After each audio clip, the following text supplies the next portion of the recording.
자, 이번 시간에는 드디어 삼각함수란 어떤 함수인지에 대해서 얘기를 해보게 될 텐데, 삼각함수의 정의에 대해서 공부를 하게 될 텐데, 보통 삼각함수라 그러면요, 사인 함수, 코사인 함수, 탄젠트 함수 3개의 함수를 묶어서 일반적으로 삼각함수다라고 불러주거든요.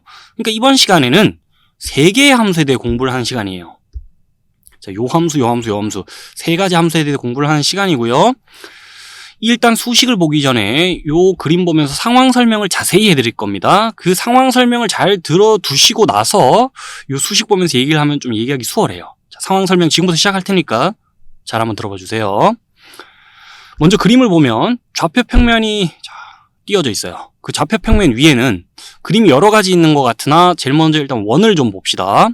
자, 이 원은요, 중심이 원점이고 이 원점을 중심으로 하고 반지름의 길이가 r인 원이 지금 띄어져 있다 볼게요.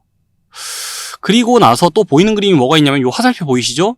요걸 이제 동경으로 볼 건데 X축을요 절반 끊어서 원점에서 끊어가지고 X축의 양의 부분 쪽을 시초선으로 잡고 여기서부터 회전하는 동경이 이렇게 뻗어가고 있다 칩시다. 지금 이 동경이 나타내는 각의 크기를 세타라 표시해놨어요.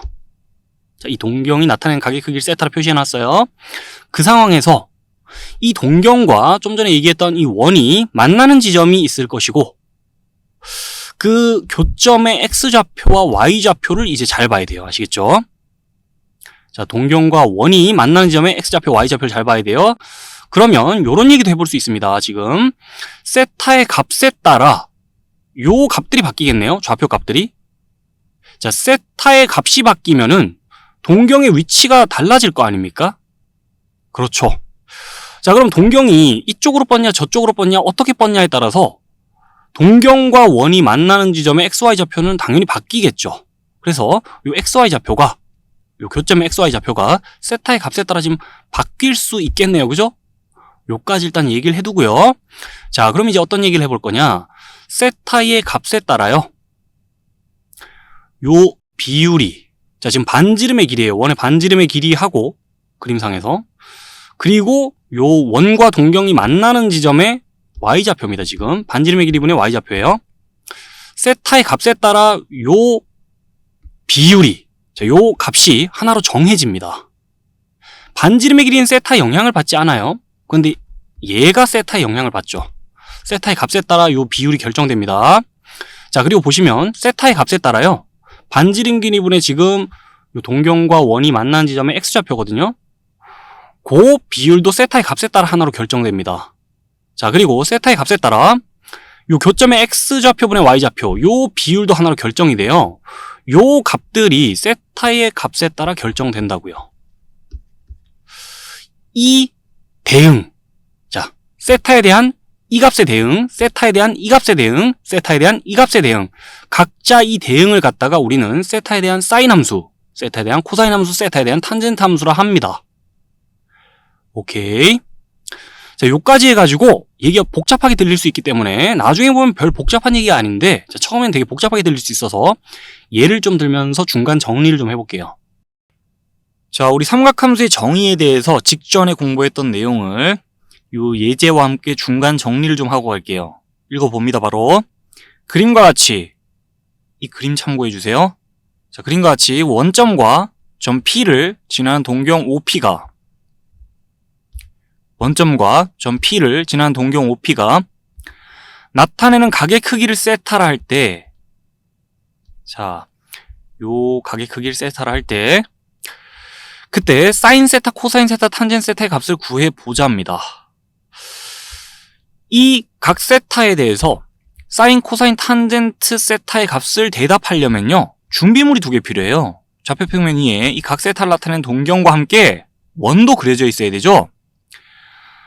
자, 원의 중심이 원점인 그러한 원을 그려줘야 되는데, 요 지점을 지나는 원을 좀 그려줄게요. 요 지점을 지나고 그 다음에 원의 중심이 원점인 그런 원을 그려놨습니다. 그와 함께 생각해 봐야 되는 게 이 반지름 길이를 또 생각해 봐야 돼요. 이 원의 반지름 길이하고 원과 동경이 만나는 지점의 XY 좌표들로 이 값을 대답해 주면 되는 거잖아요.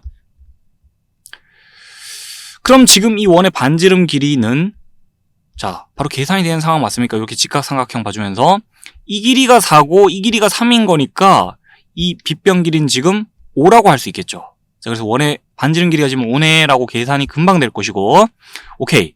반지름 길이 분의 동경과 원이 만난 점에 y좌표 하면 바로 사인 세타의 값이 나오잖아요. 그 다음에 반지름 길이 분의 요 지점에 x좌표 하면 코사인 세타의 값이 나오잖아요. 그리고 자, 원과 동경이 만나는 지점에 x좌표분의 y좌표 하게 되면은 탄젠 세타의 값을 구할 수 있으니 이렇게 대답을 쭉 해주면 되겠습니다. 자, 애초에 주어져 있던 그림은 이랬어요.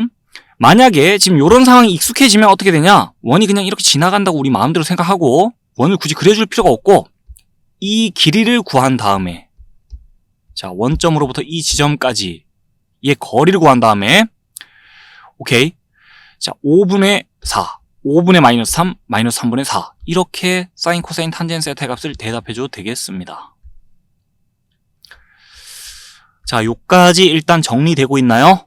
그러면서 추가로 할 얘기가 있어요. 우리 이 각세타를 나타낸 동경과 함께 원의 중심 원점인 원을 그려줄 때요. 요 지점을 지나도록 원을 그렸잖아요.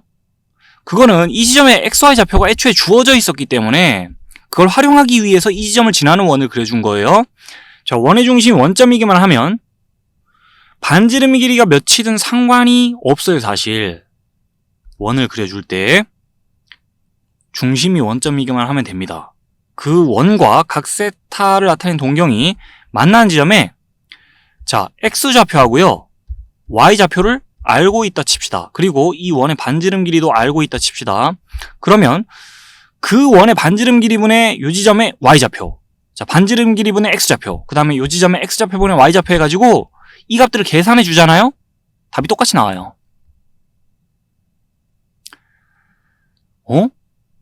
반지름 길이도 이전과는 달라졌고 원과 동경이 만나는 점의 xy 좌표도 이전과 다를 텐데 값이 똑같이 나온다고? 의구심이 생겨야 정상일 텐데 그 의구심에 대한 해답은 이 다음에 자세히 이제 설명이 이어질 테니까 그때 답을 얻을 수 있을 거예요.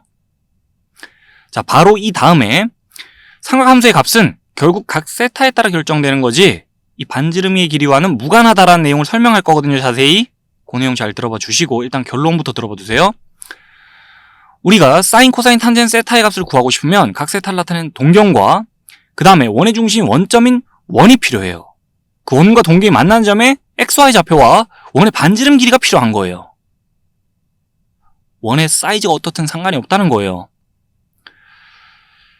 자, 그 이유는 이 다음에 바로 자세히 설명이 될 거예요. 근데 만약에 원을 우리가 막 그렸어요. 예를 들어 반지름 길이가 2인 원을 막 그려놨다 칩시다. 원의 중심 원점이고. 그러면은 이 지점의 xy 좌표를 알아내는 게 굉장히 복잡해요. 원의 방정식 세우고요.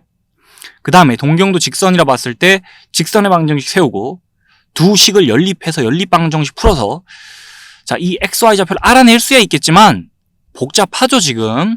머리가 아파지죠, 얘기만 들어도.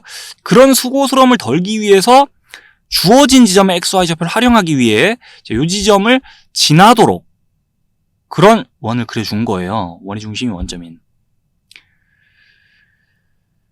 자, 무슨 말인지 알겠나요? 지금 이 문제를 해결하기 위해서 자, 원을 더 크게 그려도 됩니다. 원의 중심이 원점이기만 하다면 자, 이 원의 반지름 길이를 알고 또 각세타를 나타낸 동경과 원이 만나는 점의 xy 좌표를 정확히 안다 칠 때 그 것들 가지고 사인, 코사인, 탄젠 세타의 값을 이런 식으로 구해줘도 답이 똑같이 나올 거예요. 자, 그러나 우리가 주어졌던 상황에서 답을 대답하기 편하려면은 그냥 요 지점을 지나도록 원을 그리는 게 편했겠죠. 그죠? 자, 여기까지 정리하고요. 이 다음 시간에 얘기했던 대로 삼각함수의 값은 결국 각 세타에 따라 결정되는 거다 라는 얘기를 이어갈게요.